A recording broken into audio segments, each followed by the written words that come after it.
Good morning. I greet you in the name of our Lord Jesus Christ, our comforter, our lover, who loves sinners and who knows very well that there's no remedy from the situation we are facing except Himself. There is no way He can send us anywhere else to go and find remedy because there's none. Good works, there's no remedy. Bad works, there's no remedy. The remedy is only found in Jesus Christ and Jesus Christ alone. Let us again take our journey with Jacob. Jacob, at that very moment, when he has parted with Laban, he looks forward to home going, and the situation was very difficult. He is going to meet his brother Esau. He knew very well that he had wronged. You see, he had hurt, that his brother was hurting all the years. What must I do for sure? I'm a dead man. At that very time, by the way, Jacob was a big entourage of people. He had his wives, concubines, name it, and perhaps servants, but none of them could offer a single remedy to this problem. Comfort, nothing, no way. The situation was just difficult for this sinful person.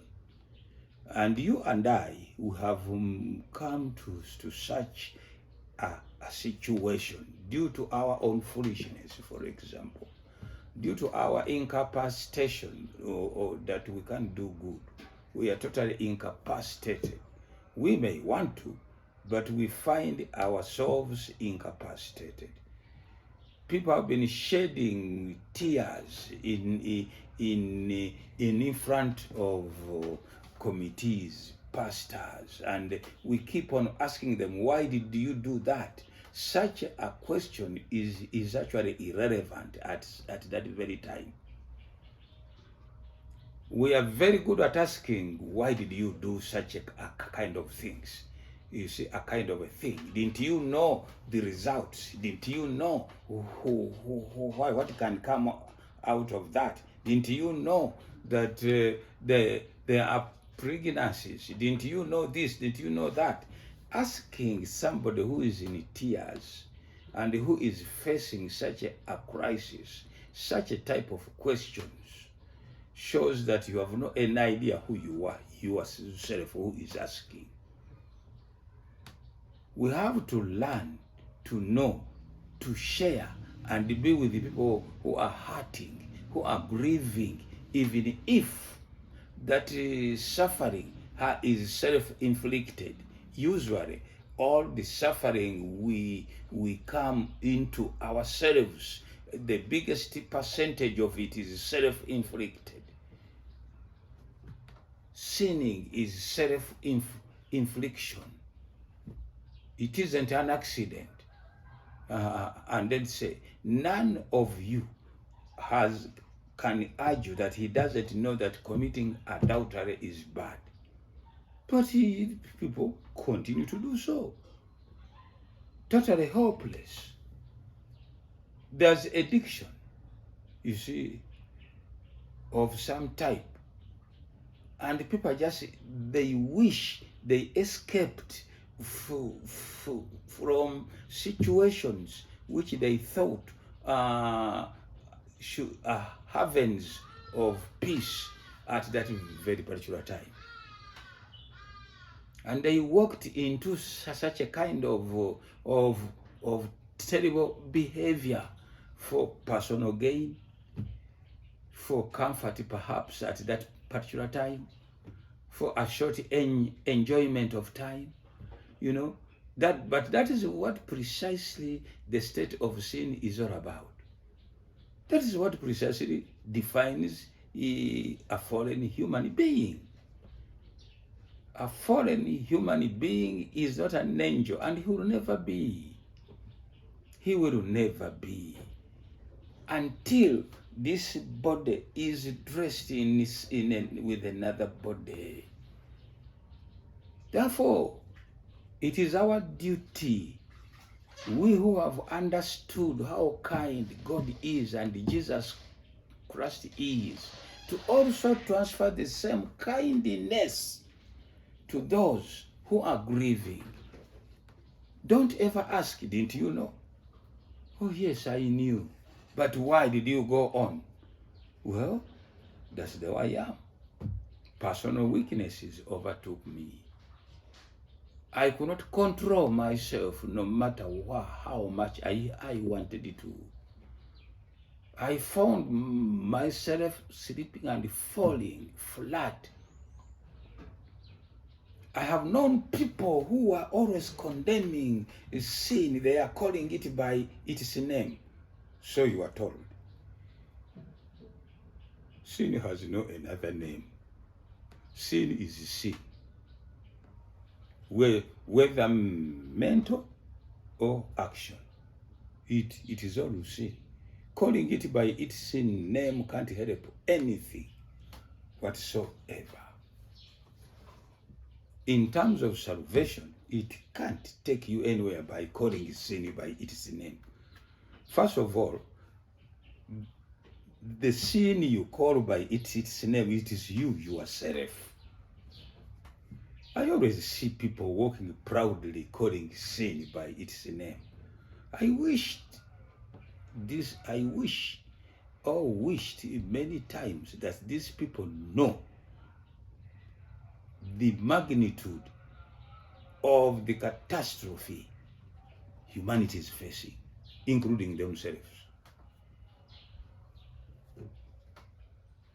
To disassociate from a sinner, and you stand high and say, some of these people are just being foolish, because common sense can show you. Common sense? You think the common sense you have now under sin, under the state of sin, when you go to heaven, that's the same common sense you have? That shows that you have no any idea of the catastrophe humanity is facing. It is only God who fully understands the implications that are in there. And it is only God who is very understanding. Everybody can say Jacob, he deserves to pay the price of fearing. Jacob deserves the pain because he too caused the pain to others. I always see in courts when I sit on my TV and I see former offenders begging, be understanding to me, I have a family, and he forgets one thing, that even where he misbehaved, those people also had families. But that is precisely the rationale of humanity under the state of sin. Man, this is serious. Let us demolish this phenomenological kind of a thing of holiness which is hanging on some group of people. Destroy it completely, demolish it. And know that if you have overcome certain problems here, be thankful to God that at that very moment you were able to do so, or He enabled you to do so. And if you have not been able to handle it well, you see, with Him, be humble and know that this is the lot of the sinful person born a sinner by nature, not by acquiring, not by adapting. You people, let me repeat that. You and I, we are born sinners, and we are sin itself. Nothing can come out of us which isn't sin. Any action which appears good, that does not give you an absolution from being a sinner. And that's why you cannot enter heaven the way you are, no matter what you are doing. Yes. Do you remember when Jesus, again, I have totally analyzed this to the core, Nicodemus, I swear. You can't enter heaven the way you are. And yet, when Nicodemus stood before the law, because the law is only concerned with the actions, he was blameless. But heaven looks at the totality of humanity. Yes, at this very time, Jacob limping on, praying alone, telling everybody, leave me alone, none of you can handle this. He was right. No voice can comfort me. He was right. My sin is every time before me. He was right. He was remaining with only one friend now, this homestead God, who is an invisible God now. He is the only one he is remaining with. Sometimes he appeared to him in dreams, yes, slowly, flashing out to him. But he was appearing to a very sinful man by production, not only by nature, but the products which came out of Jacob, they were all bad. But he says, I am with you. I always wonder and marvel. It is not until I fully understood the catastrophe we are facing as humans, that is the only time I understood why God can behave the way he does. Yes.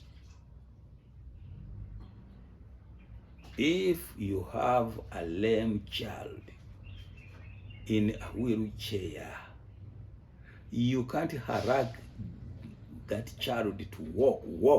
When will you walk? You'll be a mad person. Everybody will say, this child can't walk. Just love your child the way he is. Christians say, are you telling us to continue in sin so that he may always love us? Let me first of all help you here. You are already sin. But if you produce any good thing out of you, yes, out of you, it does not change your status of a sinner. We need good works. Society is more at home if we produce good works, yes. And heaven has no quarrel with our good works. The quarrel comes when you transfer that good works to heaven and say, now open. Don't you see them? I would like to belong here. You don't belong to heaven by good works. You belong to heaven through Jesus Christ alone. Back to Jacob. I'll be always echoing this. Because that is precisely why I was called to be a pastor. Everybody has a job God gives him. I was given this job. Whether it is popular or unpopular, I will never stop it until I breathe my last. And if you don't want to know about righteousness by faith, you see, Don't call me in your meetings. Leave me alone. And I'll only talk to those who may want to hear. And there are very many.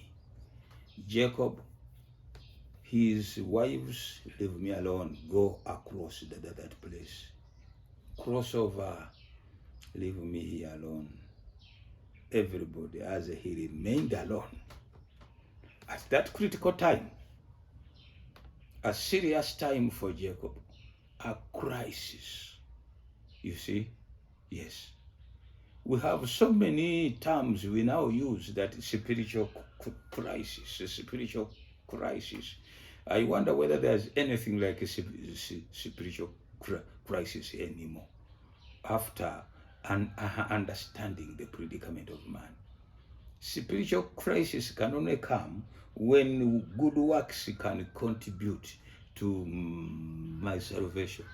But if they can't contribute to my salvation, I don't see any spiritual crisis at all anywhere.